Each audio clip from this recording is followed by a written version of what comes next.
Yo, what's up with y'all boys and girls, man? Hey, Stay Briggs here on this money making Wednesday. New month, new year, new goals, new opportunities, man. I'm pumped up. I'm excited. We got a lot to talk about today. We have the college football playoff, 3 games going off today. First one, of course, being the Hook'em Horns. We also have college hoops, some NBA, and I believe there's one NHL game today? Yeah. Uno. Uno. NHL games today, man. Money making Wednesday. I'm excited to be here. Got my guys with me, Chris Ruffalo, the franchise player, and Ron the Don Romanelli. Chris, Satan, how you doing? Doing all right. Yeah. Trying to start 2025 on a high note. We don't have the biggest card today, but still some quality games today. Nice college hoops card. You know, Tomorrow is where we see a bigger college hoops card. I think it's like 65, 70 games where this is where we start to shift into what we're used to seeing from college hoops, where the Horizon League, the Ohio Valley, all these others, mid majors have their day on Thursday, and then Saturday, 137 college hoops games. So calm before the storm. Calm before the storm. Yes, sir. Yes, sir. Yes, sir. Yes, sir. Ron the Don, how you doing today, bro? Happy New Year. Good morning. Happy New Year. And Happy New Year to all of our Pick Dogs family. I want to thank you guys for your support for another year. This was a tough holiday season for all of us. And, just really thank you from the bottom of our heart for supporting us through the tough time. And, it's a new year, like Jay said, new goals, new opportunities. And we're ready to crush it this year and keep this Pick Dogs family going. Yes, sir. Couldn't have said it better myself, fellas. Couldn't have said it better myself. Man, y'all, it's not a huge card today, but I feel like quality is there, man. It's gonna be a good day. It's gonna be a good day. Yesterday, Ashton Genty looked kind of human. Should I say? I was on Boise. I won't hide from it. I was on them. I had them outright money line. I ain't gonna lie to you. I thought there was a path. I thought there was a path, but that Penn State defense continues to show why they continue to elevate that team. And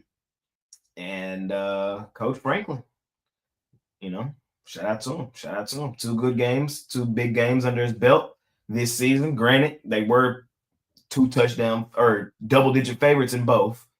So I'm interested to see them against, more like-minded competition. But shout out to the Penn State. Shout out to Penn State, man. Shout out to them boys. Won and covered last night. Y'all got any thoughts on that game yesterday? I didn't think it was as dominant as the final score may suggest. Same. I think I'm a little bit worried about the Big Ten right now. Indiana got crushed. Penn State, they've got the 2 wins, but you look at their opponents, I think they've had one of the easier paths. And, we knew that they had a good run defense, but now when they have to face Notre Dame or Georgia, I think they're really going to be put to the test. So right now, I'm not in love with the Big Ten. I'm sticking to Texas as my champion. Okay. Roof, any thoughts about last night? Yeah, it's a road so far that hasn't set Penn State up for success. It's I don't want to be that guy that says, "Oh, well, who have they played?" But it's just like now you're going to get into the meat and potatoes of playing, potentially top 5 team, when that's where we know that James Franklin has really, crapped the bed in recent years. So, especially, can you imagine if he has to play Ohio State at some point? James Franklin playing Ohio State for a national championship. Oh boy. James Franklin playing anybody. Ohio State got to get out of today. They got to get out of today. They do. Yeah, they got to get out of today. We'll talk about it here in a second.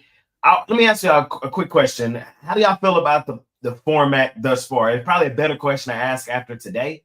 But thus far, what do y'all feel about the college football format right now? like for me, it's like, should that group of 5 team get a bye? Like just kind of starting to think about things in those style perspectives is all I'm saying. Any thoughts? I think the group of 5 getting a bye is the only thing I would be thinking about. I think otherwise I've liked the format quite a bit, but I don't think Boise State was necessarily exposed. They outgained Penn State. I thought they hung in there. I mean, Gentee didn't have his best day, but I think and I honestly just don't think Boise State was as dominant a group of 5 team as we've seen. Like there were some teams like UCF 5 years ago that were just really good teams that just weren't able to get that chance in a playoff setting. For me, Boise State was a good team, but not an elite team. So they kind of were given that bye by default. But I think in future years, we're going to see some better group teams that can get that bye and actually, use it to their advantage. Fair. Chris, any thoughts on that? I think for me, I'd rather see. I want to see that. I know I'm trying to figure out how to say this. I'd rather see the top 4 seeds not just get a bye, but to get home field, at least in some way, shape, or form. I get, having a bye week is an advantage while the other 8 teams have to sort of duke it out and, go through at least one round to get to you. But like I said, we saw how much of an advantage it was in the first round of games for the teams that had 5 through 8. Yeah, I think that, with the top 4 seed, you deserve that as well. But again, beggars can't be choosers. You're already getting the first round bye. So, I mean, we'll have to see how, if they maybe shake it up, and if they eventually move to 16 teams, maybe that's something they look at where 1 through 8 get home field and there won't be a bye. But again, we'll have to see. Fair enough. Last thing I'll say, I know Mitch would have ripped Kalen DeBoer's ass today. Man, bro, Alabama, y'all so shit, fam. And it's over. Mitch hit the nail right on the head, bro. It's over. You cannot replace a legendary head coach like Nick Saban and think you're finna do anything. Shout out Michigan, man. Shout out Michigan. And Alabama. Now, 3 of the 4 teams out have lost. With Ole Miss still remaining to play. Alabama lost. Who were the other ones? There was 2 more. I can't think off the top of my head, but they both lost. Kind of crazy.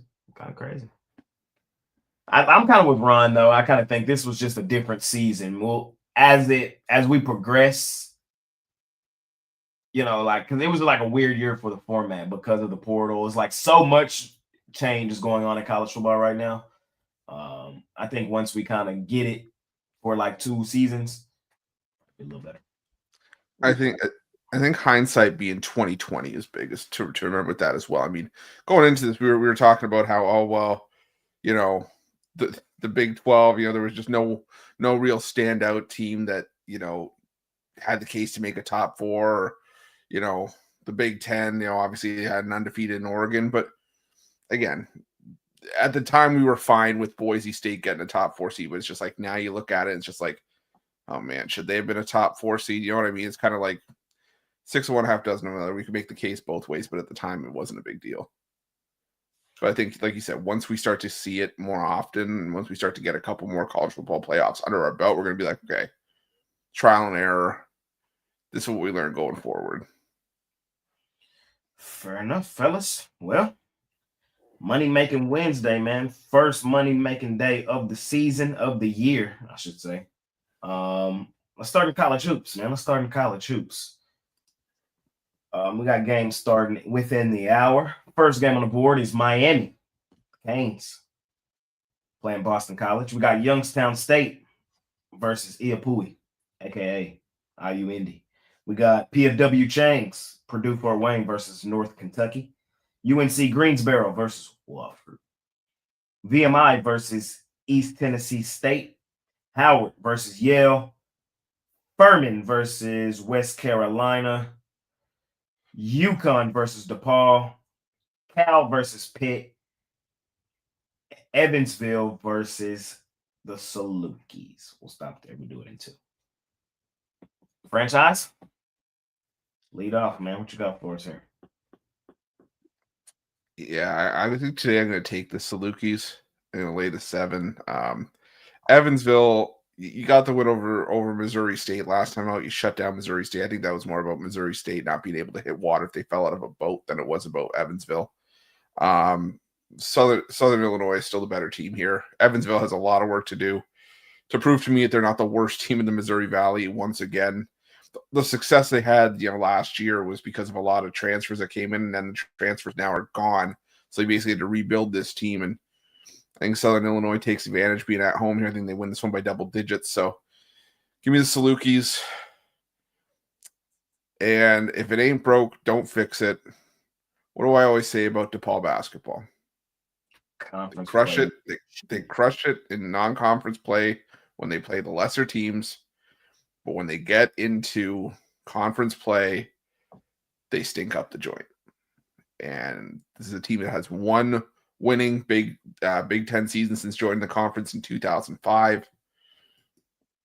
It's against teams like UConn that it's happened against. I mean, UConn hasn't lost to DePaul since 2007.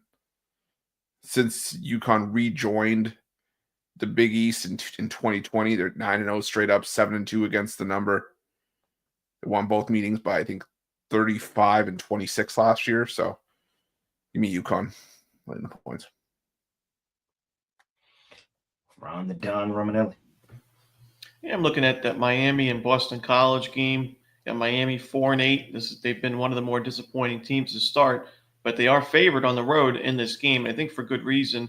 Still not sure if Nigel Pack will be available for the Canes, but this is a team that right now is struggling to shoot the three-point shot. They're ranked 227 in the country, but they were a top 50 three-point shooting team last year. I think they continue to improve their game from the perimeter. And against Boston College, I mean, this is a BC team that's really struggled to defend the three. They just gave up 12 triples against Fairleigh Dickinson at a 41% clip. I think Miami takes advantage of that and exploits that and has a big day from three. And they bounce back from a really bad loss against Mount St. Mary's.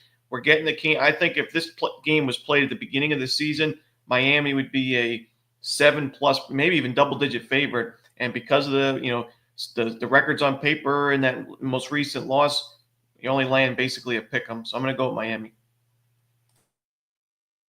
There's a couple I like in this slot. I'm on NKU, North Kentucky versus PFW Chains. I tell you all the time, college hoops, I be trying to line read. 7-17 favorite over the 10-5 team. Make my alarms in my head start going off. Then I do a little deeper dive. North Kentucky's been balling low-key at home. On the road is where they've had their issues in the step-up games. I don't think this is really a step-up game. These are just two even teams going at it. They have a common opponent. Their common opponent is the Detroit Mercy. PFW Chains lost the Detroit Mercy, believe it or not. Lost to them boys. They were on the road, but they lost. North Kentucky just beat up on the Detroit Mercy by 13 the other day. I don't know. I don't want to overcomplicate this one. Give me North Kentucky. I'll lay the 1.5. Let's see. I'm with you, Roof. I'm on my Salukis, baby. I know they've been ass 5-8 this season. I ain't been that team. But Evansville, that don't mean they're good either. They're back-to-back road games. They've been taken behind the woodshed by UT Arlington and Ball State. I think this is going to make it a third straight road game where they get beat up. Bounce back spot at home for the Salukis, man. I think they handle business and beat down on them. And everybody knows what I love doing, man. It's not pretty much automatic. I fade DePaul. But believe it or not, I'm taking them boys today, man. I can't believe it. I can't believe it. But UConn is still some sacks of shit, bro.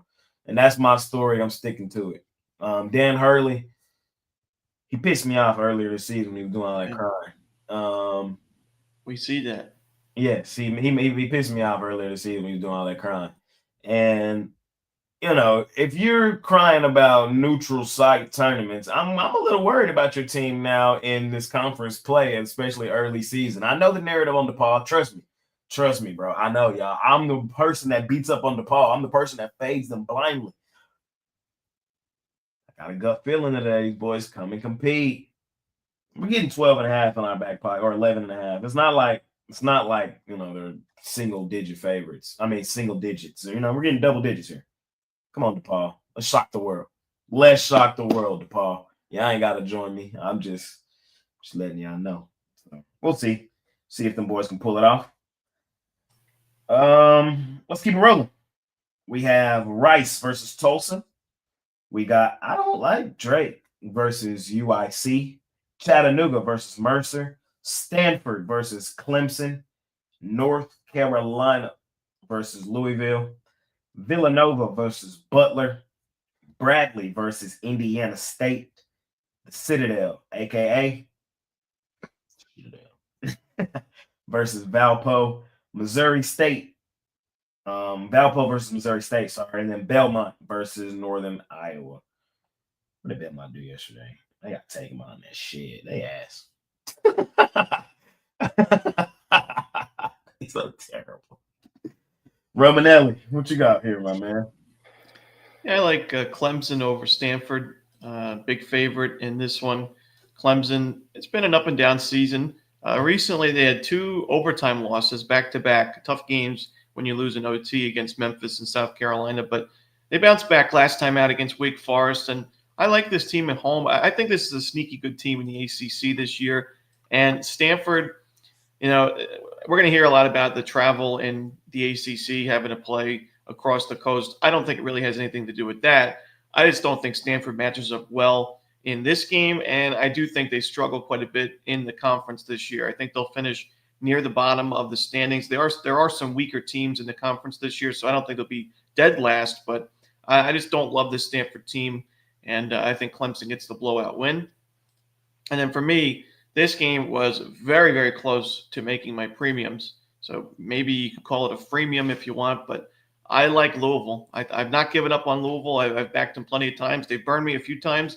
They've helped me out a few times. Most recently, in terms of the premium area against Florida State, they had that blowout win on the road. And I just think Louisville, I think these teams are honestly similar. They play a fast pace, shot quality-wise, both strong. Louisville, I do think, has the advantage on the glass. And we'll have to see with North Carolina if Seth Trimble is going to get back in the lineup. He averages about 15 points per game. So that would be a big add for the Tar Heels. But even if he plays, I just think Louisville, the fact that they take so many threes, they take the 3rd most threes in the country, and North Carolina has struggled to defend the 3, and they give up a lot of points from the perimeter. I think that bodes well for the Cardinals at home. They don't get too many chances, or at least recently haven't had too many chances of winnable spots against North Carolina, as the last few seasons have been a disaster for Louisville. I think they take advantage of that in this one, so give me Louisville on the money line. Louisville for Ron Romanelli. Man, I do not like my DePaul pick. They do not like it. They do not like it. That makes me love it. Let's do it, DePaul. Shock the world. I might sprinkle outright money line. Now, that's crazy. I'll admit. Now, that's crazy. Roof said, since when? 2007? Mm-hmm. Shit. 18-1. All time is the UConn against DePaul. DePaul, if y'all pull this off today, bro. DePaul, if y'all pull this off today, the outright money line, y'all off the DMV. But what about DePaul other than you're pissed off at Coach Hurley for whining about I think what I took from that is that he understands that his team is not as good this year as they may have been in years past. So he wants to put his team in the most favorable positions possible to continue to boost his ego. Remember, this is the same guy that turned down the Lakers. But he also doesn't control the fact that DePaul's in the Big East. I understand that. They beat Baylor. They went on the road and beat Texas. They went on a neutral site, beat Gonzaga.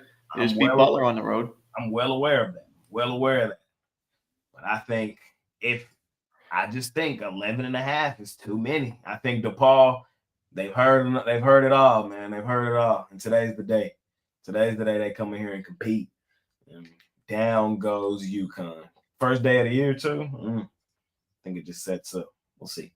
Maybe I'm wrong. I've been wrong a lot this week. I'll admit. I like UConn. I'm not saying it's a lock or anything, but I just don't. I can't get there. You can't get me off of UConn with that explanation. And that's fair. That's fair. I tried to describe it. It's more of a sometimes I just have gut feeling plays, and this is one of those. That's what I said at the top. That's that bubbling sound I was hearing on the mic. So we'll see. Y'all know I hate DePaul. I'll fade them boys blindly, but I just got a gut feeling. We'll see. Are we gonna get a DePaul rant tomorrow if they don't cover this game? Most definitely. Okay. Most definitely. I'm just foreshadowing just in case. Man, just be on the lookout, man. We'll see. I'm just waiting for the. Oh my god! I can't believe I took the ball. We'll see. Back into this slide in college hoops for me though. I like the first slide better. Man, Drake is hooping, and it's like until I have a reason not to think that this team don't continue to hoop, I'm gonna rock with them. I know UIC been playing some pretty good basketball. They've won 3 straight on the road. Drake coming off of 4 straight games at home, so it's not the sexiest spot for Drake, but they prevailed in spots that weren't sexy already. I can't get off Drake. I love Drake. I know Drake. I love Drake. I'm gonna lay the 6.5. I would honestly probably be on the other side of Romanelli in that Louisville, North Carolina game. North Carolina showed me a little some in that UCLA game. I had them in that game. I thought they would win that one. I'm not. It's not. I subscribe to a lot of what Romanelli said. These are 2 similar teams. It's just. And I know Louisville's at home. Where we at? What's the name of it? KFC Yum. KFC. Yeah. But man, I just can't get that North Carolina UCLA game out of my head. I'm gonna just be real with y'all. I like the way they closed that game out. And in the big spots, I'm gonna take North Carolina, man, in this one. I think Louisville lets y'all down one more time. Give me North Carolina. Roof. Yeah, I think I'm with you on Drake. It's tricky because UIC's actually played some decent basketball. They've actually won 3 straight road games coming into this one. They won all of them as underdogs, so it's only a lean towards Drake for me in that one.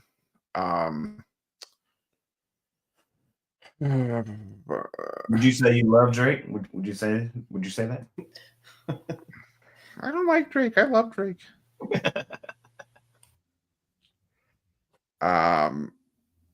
Yeah, give me Northern Iowa.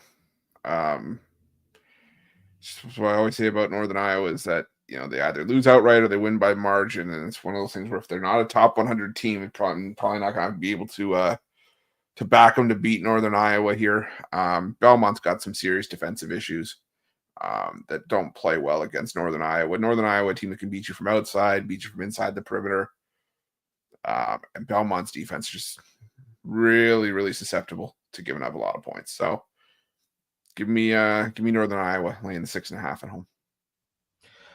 Fair enough, fellas. That's college hoops. Anything y'all might have left off for the entire card? Nope. All right, man. Let's keep it rolling. Let's go to the main event, man. The full course meal for the day, man. The thing that everybody gonna be sitting doing today, watching college football. And the first one up, huh? I thought when you started to set up like that, I thought you were going to NHL. Don't nobody. Matter of fact, one game. Yeah, matter of fact, I was kidding. Let's get that out the way. Yeah, before we go to college football, let's get that NHL out the way. We got the Devils and the Kings. Kings. Dog at home. It's even money plus 100, but dog at home. The Devils going that crazy. Chris, what you doing here? I'm taking the Kings. The thing about the Kings was that I was just waiting for them to get back home. They had an East Coast road trip. They did just lose to the Devils 3-1, a few weeks ago, but the Kings are not the same Kings last year where they crushed everybody on the road. They're 9-8-4 on the road this season. This year, 12-2-1 at home. So back-to-back wins at home since coming back from their road trip.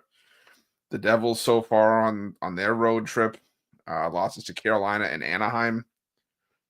Give me the Kings here at decent price. Any hockey for you? Yeah, let's go head to head with Mr. Ruffalo. Give me the Devils. It's a revenge spot for LA, and they have played well at home, but I think the Devils are the better team by a good margin, and they are favored on the road for good reason. I think they bounced back from those tough losses. I mean, they're definitely not a great loss to Anaheim, but it's a better team than we've seen in recent years. So I'll go with the Devils on the money line. Devils for Romanelli. So I'm the tiebreaker. Do I rock with Ron the Don, or do I rock with?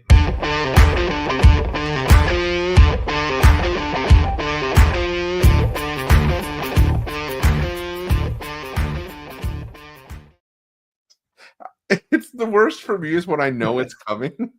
Like we don't have any shock value anymore with it. It's just like, but wait, there's more. Man, I'm with Mr. Wraparound on this one, man. Revenge game at home. Them Kings balling at the crib. Let's do it. Let's do it, Kings. Come on, LA, in LA. We'll see.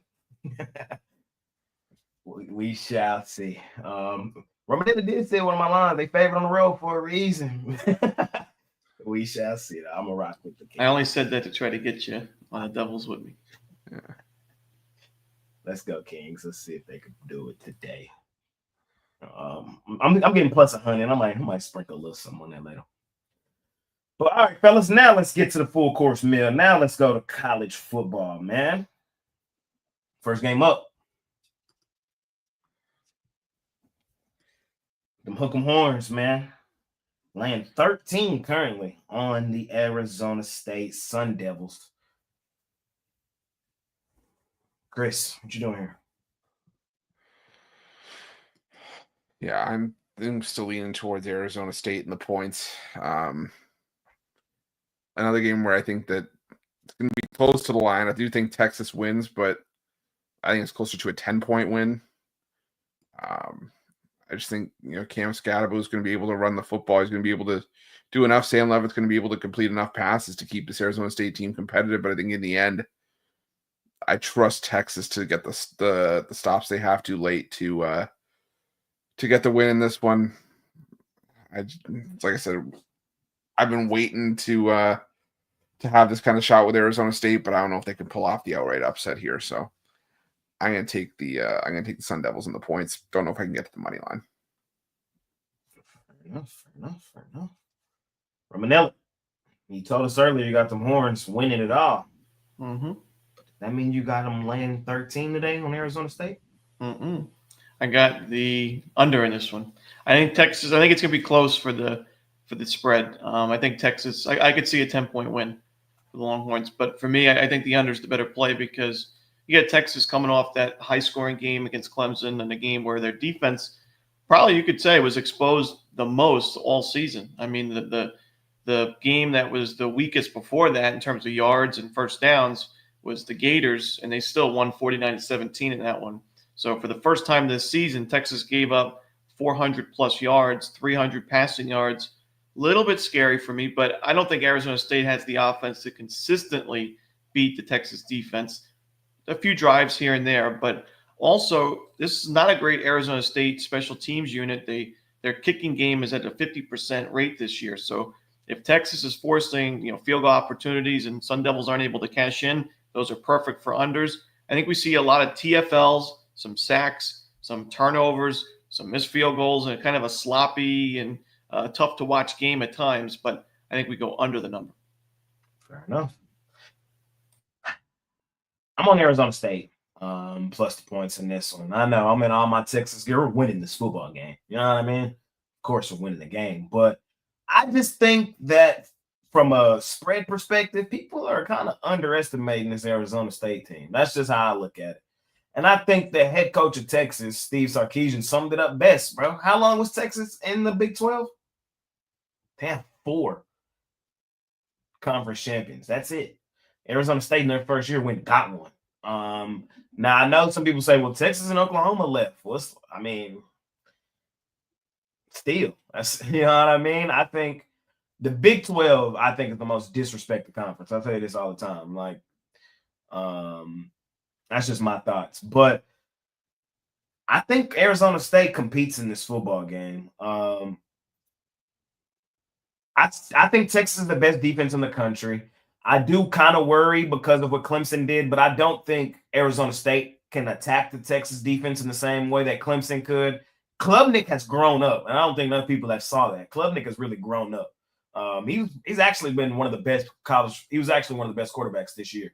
So for him to dice up the Texas defense, I wasn't really all that surprised. But the quarterback for Arizona State, I don't think is that capable of doing that. But Cam Scatterbo, I'm here to tell y'all, he's him. He's him.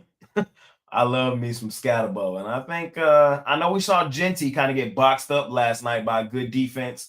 And I do think Texas' game plan will be to limit Mr. Scatterbo, but give me 13. Texas offense that sometimes goes stagnant. Like we saw Texas light up Georgia in that first half of the SEC title game. They lit them up everywhere but the scoreboard. They went up and down the field that first half, but Texas sometimes cannot finish drives. And that's what worries me laying this many points. It's my team, bro. I'm a little worried laying points with them. Last and final point. I know this would have been Mitch's point, man. It's Steve Sarkisian in a big game laying points, man. Man. Texas hasn't won a huge game this year outside of that Clemson. Clemson was their best win, but at home, in front of the fans, it's a big game for Steve Sarkisian. I don't know if I want to lay 13 with my boys. I think we are the better team. I do think we win it, but I think Arizona State is being slighted. And I think they can come here and compete. I know the favorites have been cashing like nobody's business here in the college football playoff, but dog actually competes here. Give me Arizona State against my team. We win the game, though. Let's keep it rolling. We head over to the Rose Bowl. Ooh, shit. The Rose Bowl, man. Ohio State rematch versus Oregon. Romanelli, what you like hearing this football game?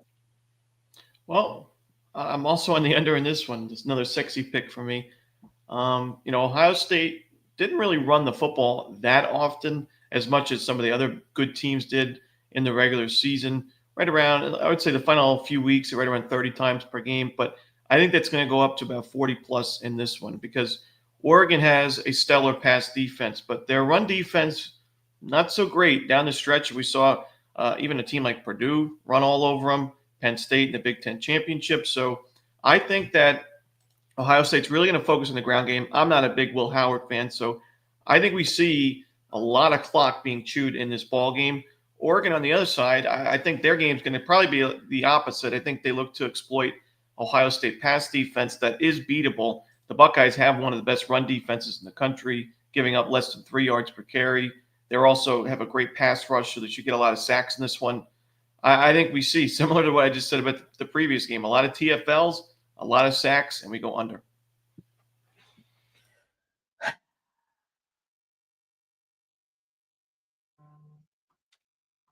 This is the one game that I have not bet yet today. This is the one game I currently have no dollars on. I know where I want to be. I want to be on Oregon. That's where I want to be. And I need to just pick my big boy pants on and bet them. And that's what I'm going to do. Let's do it, Oregon. Ohio State, bro. They got no business being favored in this game. That's my argument. They got no business being favored here. We seen them play, and Oregon won. I know it was in Alton. I know Ohio State got a $20 million roster. But it's still Ryan Day, man. I think Dan Lanning is 10 times the coach that Ryan Day is. Quarterback play, I trust Oregon's quarterback 2 times what I trust Will Howard. Athlete for athlete on the field, wash. So I feel like in the most important spots in this game, I give the edge to Oregon, and I'm getting plus money with a team that's already beaten them. That's the number one team in the country, and they being slighted. I understand revenge. I understand we're a neutral site here, but this the same. This the same Ohio State team lost to Michigan, bro. They did that. And I know Michigan kind of showed themselves yesterday. We're getting a good win against Alabama. No, man. I haven't been on this Ohio State train. They did dominate Tennessee. I'm still a firm believer. You put that game in Tennessee, the outcome is different. And I want to see what metrics they use to give Ohio State the home field advantage over Tennessee in that game. Because wasn't that the coin flip one that they could have went either way? That game could have been at either spot. So I don't know, man. I think the home field helped Ohio State a lot last week. I think for the people that like Ohio State, it gave them, the confidence on what they believe that team is. Finally, they did something, but in hindsight, though, for the full season, this team was still disappointing. This was supposed to be coming into the season the quote unquote best team in the country, and they got 2 losses. I think they add a third, and it's over for them today. Give me Oregon outright money line. Roof. Yeah, this was the game I had the most trouble with capping these, but I'm leaning like 55-45, like I'm leaning towards the over here. Just because I look at what Oregon did against teams that actually made the college football playoff. 34 points allowed against Boise, 31 against Ohio State, 37 against Penn State. So while I understand the case we made for the defense in that one, I still think that, Ohio State's a talented offense. They'll be able to put up some points, I think, in this matchup. And same thing, for Oregon. This was, even though, team that played the majority of their games at Autzen, still, 35 plus was what this team was scoring more often than not. Even in their, least effective game against Ohio State, they put up 32. So for me, it's lean towards the over. I have this one around 31-28. So I lean towards the over for me. It's going to be a good game. This is probably the game. I don't know. I'm excited for all 3 games, probably on the same level, honestly. Because Texas is my team, but I expect us to win. I think this game right here will probably be the most competitive. But I don't know. There's an argument for this last game to be the most competitive. We head over to. This is the Sugar Bowl, the All-State Sugar Bowl, man. Notre Dame, the gold helmets, going at it with Georgia. Kirby Smart and them Georgia Bulldogs. Georgia right now, 1-point favorites, but I've seen this line doing some movement this morning. You can pretty much get what you want here. You can get Notre Dame -1, Georgia +1, Georgia -1, however you want to do it, you can do it really in this game. The line's moving all over the place right now currently. I'm up first here. Let me preface this the right way, man. I know my man Mitch will kill me for what I'm about to say, but because based off last season, okay? Last season, I was the main guy yelling from the rooftop. Florida State lost their quarterback. Their ass. They can't do nothing in the playoff. Yada, yada, yada, yada. I'm on Georgia, though, man. Carson Beck ain't that good, no way. Let's put that to the side, right? And I actually saw the backup play decently against, in my opinion, the best defense in the country, which is Texas. He didn't play great, but he came in, touchdown, didn't wreck the car, won the football game. That's what he did.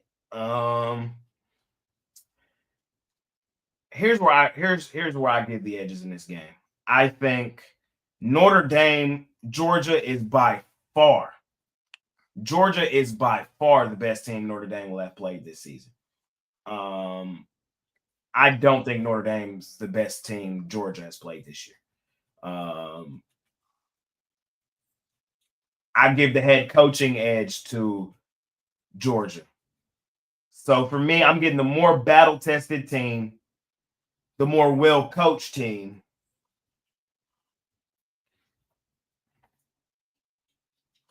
I know they lost their quarterback, man, but next man up, I'm on Georgia. For Notre Dame, them boys lost to NIU. Do I need to say more, Chris? Oh man. Yeah, lean towards Georgia here for me. But I also like the under. I think it's gonna be a run heavy approach from both teams. I think that Georgia's not gonna ask Gunnar Stockton to do too much in this game. They're gonna try to lean on the run game here, but it's still a decent Notre Dame run defense that was top 35 in yards per carry allowed. So I think Georgia could have some issues here, but I also think that Georgia's defense is probably going to be their best unit on the field in this one by a mile, and just the best unit on the field in general. So I think Notre Dame might run into a brick wall here themselves. So give me the under here. I think it's still around 45. I have this one around 23-20.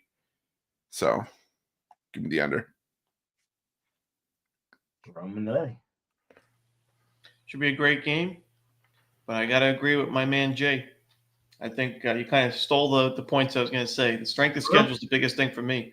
Okay. Notre Dame, I don't think you are battle tested enough playing that schedule to step it up against Georgia here.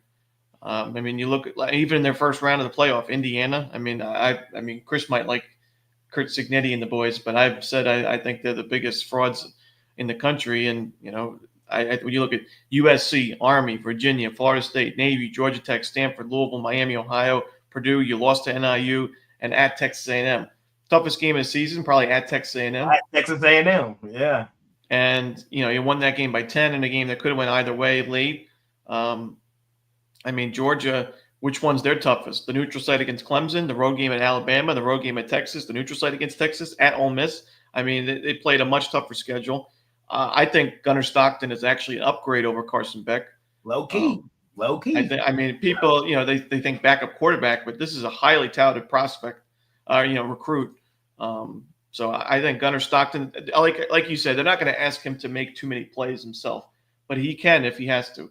This is somebody that he's a bigger guy, but he can get out of the pocket if he needs to. And Notre Dame has a solid pass rush, so that may, in fact, he may need to kind of use his legs a little bit, but I'm not too worried about Georgia's offense. For me, the defense would be the concern. I think Georgia's defense was nowhere near as dominant as we've seen in recent years. I mean, we're used to seeing Georgia be the best defense in the country. I don't think they're a top 10 defense this year. So that would be my concern. But like you said, Kirby Smart, I think, is 10 times the coach of Marcus Freeman. And I think in a game that could come down to the little things, Georgia does them better. So give me Georgia. Them dogs, man. Them dogs. Super Bowl. Close it out. All right, fellas. That's all for college football today. Let's scoot over to the NBA. National Basketball Association. Let me get over there. First game up. We got the Magic. 2.5-point road dogs to the Pistons. And the Bulls laying 5.5 points on the Washington Wizards. Chris Ruffalo, how you feeling?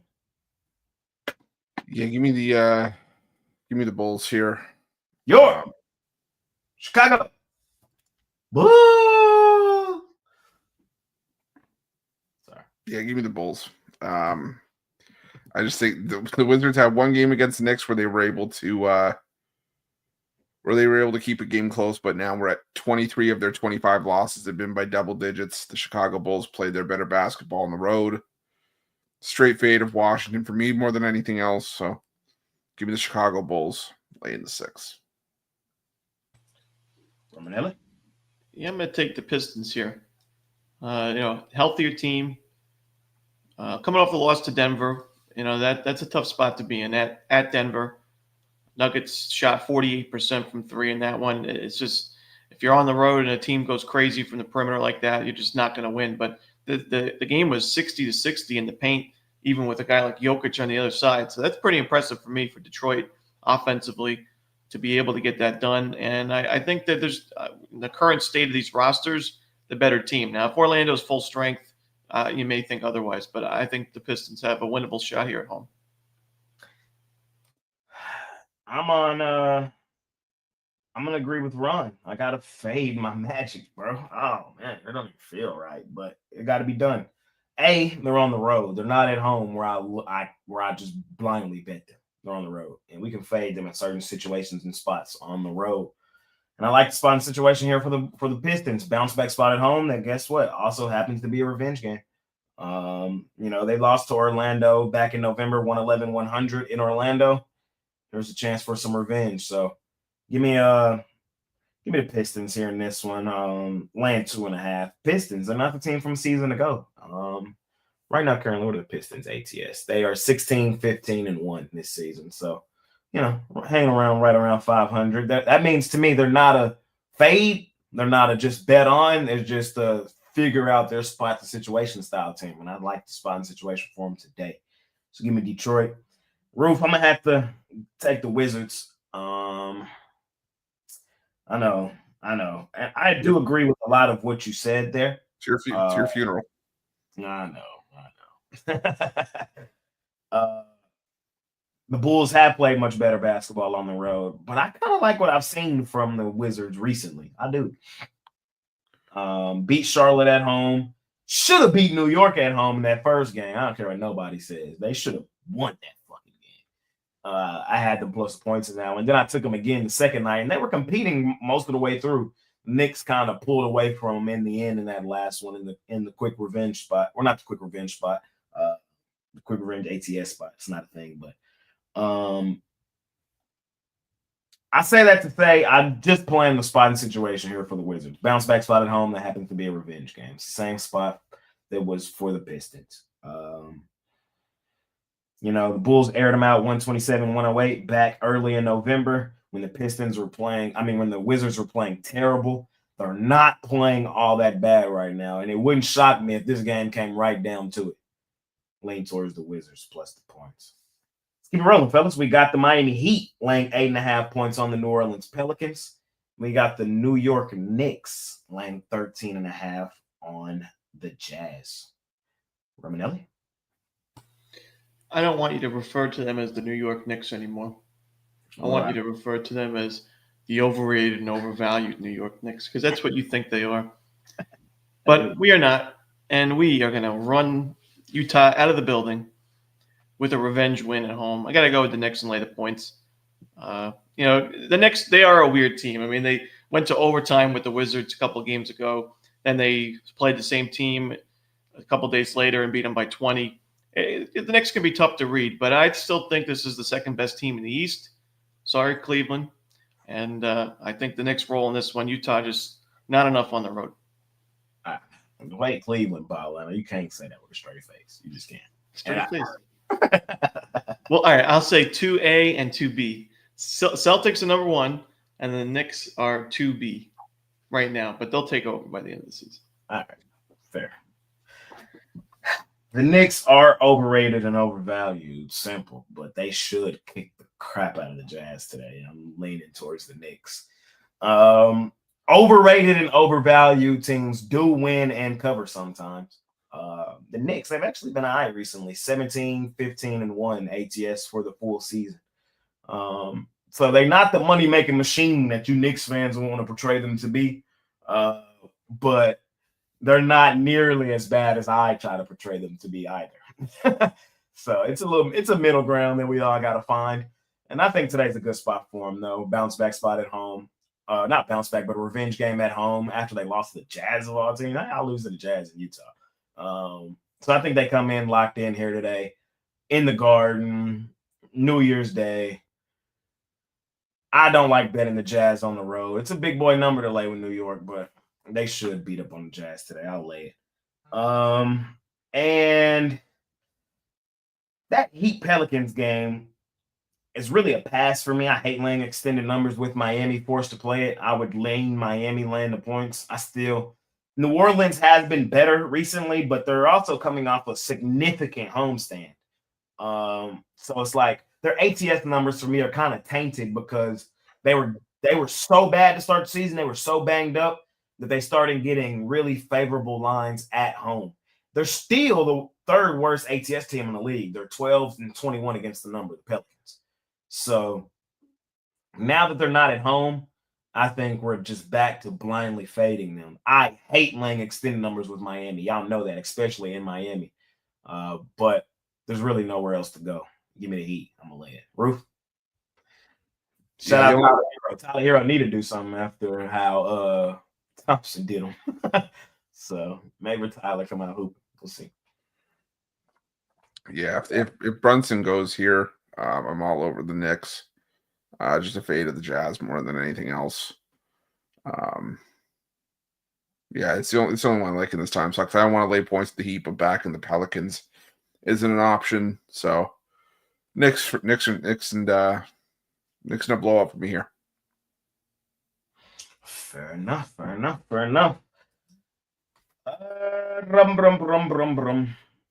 Last slot. Blue 3. Oh, wait, no, it's not. We got 2 more. I'm sorry. Odd number. Even number of games. We got the Nets and the Raptors and the Mavs and the Rockets. So what happens with me is I have the Mavs as a favorite, so it has them as on the top of my screen. So like when I'm going through, yeah, that's what happens a lot of the time. They're at the tops, and I have to remember to put them back where they're supposed to go. But we got the Mavs and the Rockets and the Nets and the Raptors, the Seattle Raptors. This morning, man, they were dogs. They're now favorites in this game. No.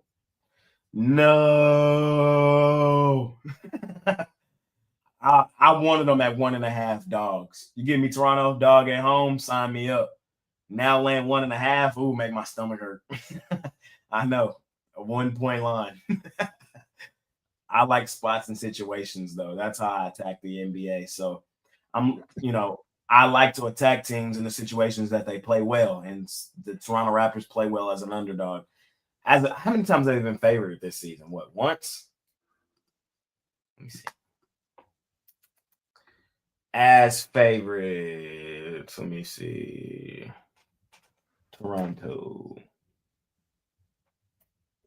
They've been favored twice, and they're 0-2 as favorites this season. So, you feel me? I still lean towards Toronto regardless. It's just a play on the spot, bounce back spot at home that also happens to be a revenge game. Nets beat them earlier this month in Toronto, 101-94. I'm not in love with the game, though. RJ Barrett still game time decision. Grady Dick still game time decision, but I'll lean towards the Raptors in that one. And then Mavs, Rockets. I'm on the Rockets, laying the points on my Mavs. Dallas is just banged up right now. And the Rockets go stupid, dummy, crazy at home at the crib. I know my Mavs have been one of the best road ATS teams in the league recently over the last 2 seasons, but I mainly trust the Mavs as ATS favorites on the road.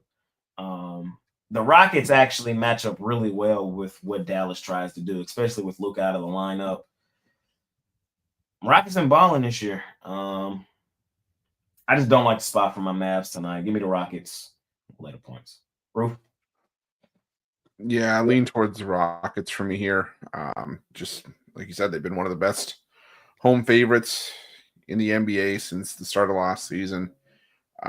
Especially now with all the questionable injuries questionable all the guys this is questionable, all the injuries for the Mavs. It's a little bit tricky. It looks like Kyrie might be good to go. Kyrie's playing, and I think PJ's playing. Okay.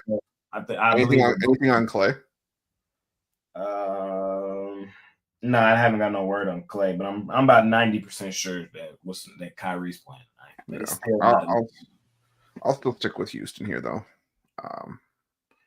Nothing for me in Nets Raptors. I can tell you that much. I don't want to back the Raptors, and the Nets are so banged up still, so hard for me to get on either side there. But I'll take the Rockets with you.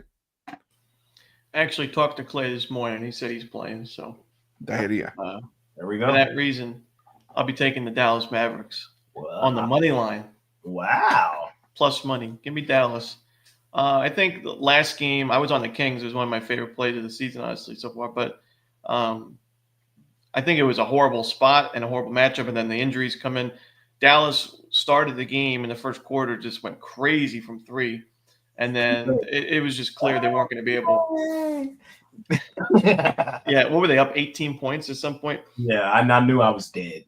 Yeah, Sacramento found their game defensively, and it was just miserable. I mean, Dallas went a full, let's see, it was about 5 minutes without scoring a single point, or 5 minutes with scoring 1 point. In the NBA, that's crazy.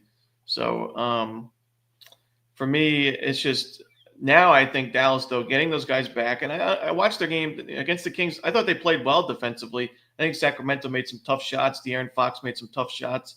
But I'm not worried about the Dallas defense. And now with those players getting back in the lineup, I think the offense is helped out in a big way. Houston, they're a great team at home, but Dallas is playing with revenge in this one. And the betting market and the odds makers alike are kind of turning their heads on Dallas because of that loss and because Luka's out. I think this is the time to take the value you can get with the Mavericks because they're still a pretty loaded team depth-wise. So give me Dallas. We're still the best team in the West. Don't get it confused. Relax. I didn't say that. I just had to add that. I heard it. I heard him say it. You heard him say it too, right? Yeah, he wanted to say it. It's going to be the Knicks and the Mavericks in the championship, and the Knicks sweep the championship. Oh, wow, whatever. I would love for the Knicks to beat the Celtics, and then the Mavs just have this easy route to a chip. That would make me happy, but it's not happening.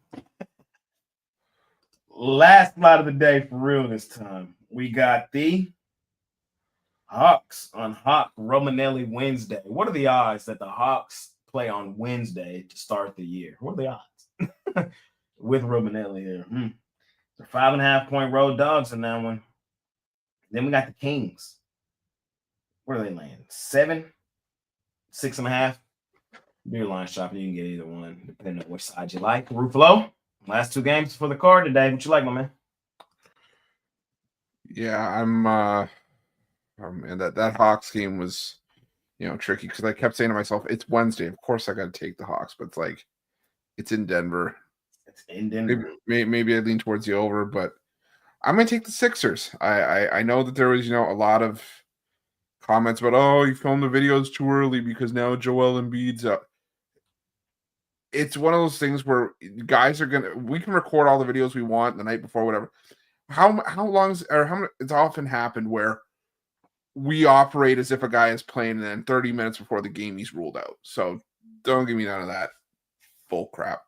But yeah, sorry, I'm a little bit peeved about that this morning. But I mean, the Sixers are playing the better basketball. They still have Tyrese Maxey. I haven't seen Paul George ruled out for this game. So, and it's a fate of the Sacramento Kings as a home favorite more than anything else. We've seen Sacramento falter in less spots than this. So give me the Sixers plus the 6.5 in this one. Romanelli. Another one. Hawks money line over the Nuggets. I'll take the points too. I mean, Hawks are playing with revenge here. They got crushed in the first matchup. But that was a game where they still forced 20 turnovers. It was just they were ice cold from 3. Denver was red hot, and they took advantage. But I watched Denver against Cleveland. Whew. I mean, I'm not in love with this Nuggets team at all. I mean, I give credit to Cleveland. They're playing really well. But giving up 150 points to anybody is a disaster. And Denver played so sloppy. I can't lay points with this team. I know they bounced back since then, but I am not big on the Nuggets right now. I'm not liking what I'm seeing. I think Jamal Murray and Jokic really forcing things right now in offense, and the other contributors it's not really getting going. I think Denver's in trouble, and I think the Hawks win this one outright. I think you're foolish and like vision. I'm fading you. I'm on the Denver Chicken Nuggets. They go stupid, dummy, crazy at home. They're gonna be stupid, dummy, and crazy tonight. There's no way I can lay points with this team. I have to. This is a team I've already seen them flood this year. They flooded them boys in Atlanta.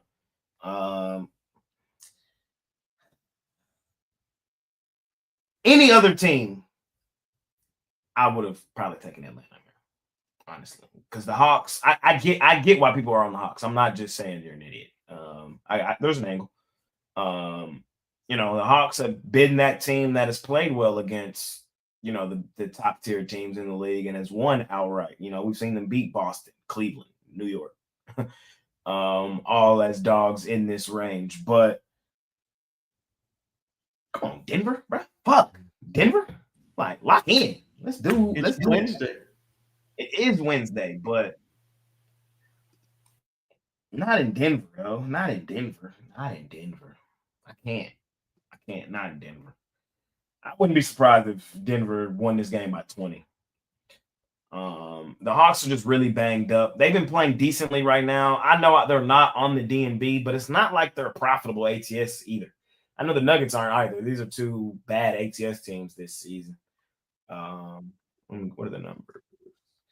Denver 13-17-1, Atlanta 15-18. So it just boils down to me is just trusting who these two teams have been. And maybe that's where I've been lacking at. But I still trust Denver in Denver. I think they're going to figure it out and become the team who we know them to be. And Atlanta, cross country, up in that elevation. What's Atlanta as a road dog against the spread? Let's see. I bet they're one of the best in the league. They probably are. They are 7-3 ATS as an away underdog. Ooh, that's called 70%.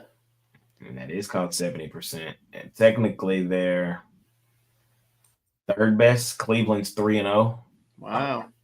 Oklahoma City's 1-0. Denver's 5-2. What's Denver as a home favorite this year? It ain't pretty. It ain't pretty. Denver home favorite. That ain't bad. 5-6-1. Not great. That ain't bad. Just throwing your money in the garbage. Not the Nuggets that we've become accustomed to over the last couple seasons, but yeah. For me, it still doesn't mean take the Hawks of all teams in Denver. I just can't. So I won't. Give me the Nuggets. I don't think that's what you think it means. I think that means something else. I think he's talking about the old Orlando City player, Kaká. Oh, God.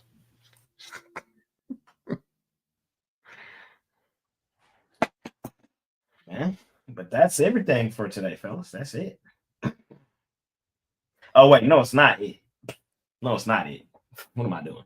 Kings? Like 7.5? 6.5? Fuck. Fading their ass. Yeah, they beat my Mavs last game. They beat the B team. Congratulations. Dinwiddie was running point. No Kyrie, no Luka. Congratulations. But the number one team on the do not bet list right now, the number one team on the do not bet list is the Sacramento Kings. The worst ATS team in the NBA right now is the Sacramento Kings. They're actually tied with Phoenix. 11, 21, and 1 ATS this season are the Kings. They've only covered in 34.4% of their games. And it's not because it's not nothing to do, but simple. If you watch the games, you understand why. It's not because they're a bad team. It's a simple mathematics thing. And I'm going to tell y'all every time we see it. The Kings are shooting twos. The teams that are playing are shooting threes. This is not the 90s no more, bro. Twos does not get it done. So they can't cover big numbers shooting twos. What is Fox doing? Shooting mid-range, getting to the basket. What is Sabonis doing? Back to the basket, mid-range game, spin, layup. You know what I mean? Back to the basket, shooting twos. And then who did they go and add this offseason? Mr. Shooter fucking two. And DeMar DeRozan, the mid-range assassin. This is not the 90s no more. That's the fundamental problem with the Kings. They're not shooting threes. I will say, though, since the coaching change, if we look at last game, they shot 32 threes, more than your Dallas Mavs. They made them at a decent rate. So I definitely agree with you wholeheartedly that you got to get rid of the mid-range. Even in college hoops, I think the mid-range should – I wouldn't – if I was a coach, A mid-range jumper would have you on the bench.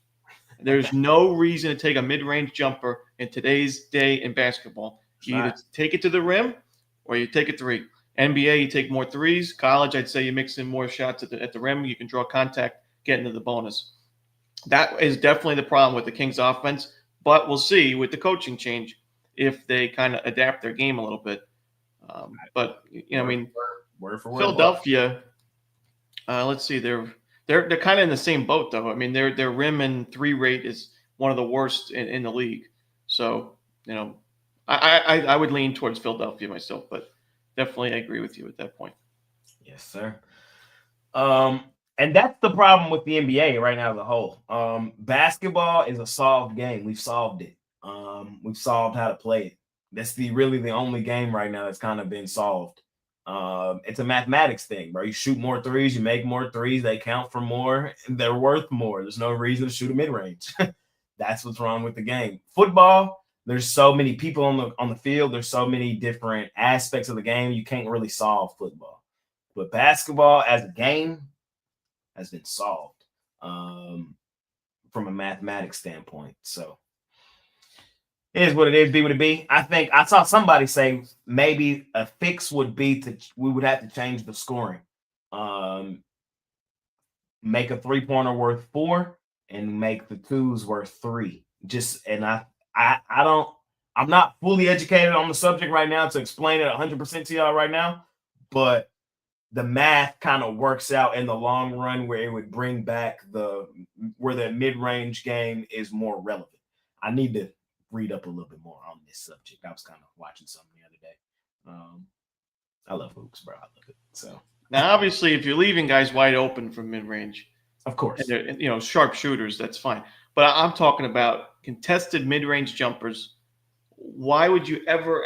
I mean, you have the same percentage chance of making it as making a contested 3, yet it's only worth 2 points. You gotta get rid of that. Yep. But that's all, ladies and gentlemen. That's all I got for y'all boys today, man. I thought it was a really good show. Appreciate the franchise and Ron Romanelli for joining me. Hey, new year, new month, new goals, new opportunities. At Pick Dogs, man, our boards reset. So everybody 0-0. Everybody 0-0.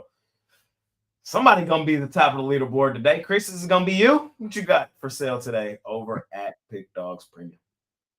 One can only hope.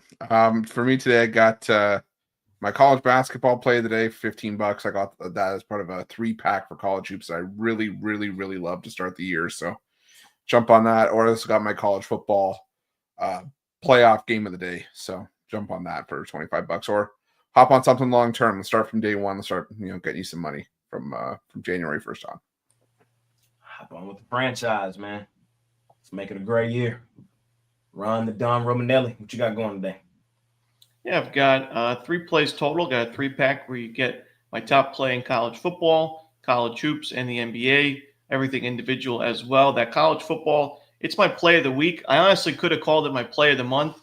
It's one of my favorite plays of the season, honestly. I really like that play in college football and had a great year in 2024. We earned 3,600 units for $100 better. So if you were $100 better, you made $3.6K.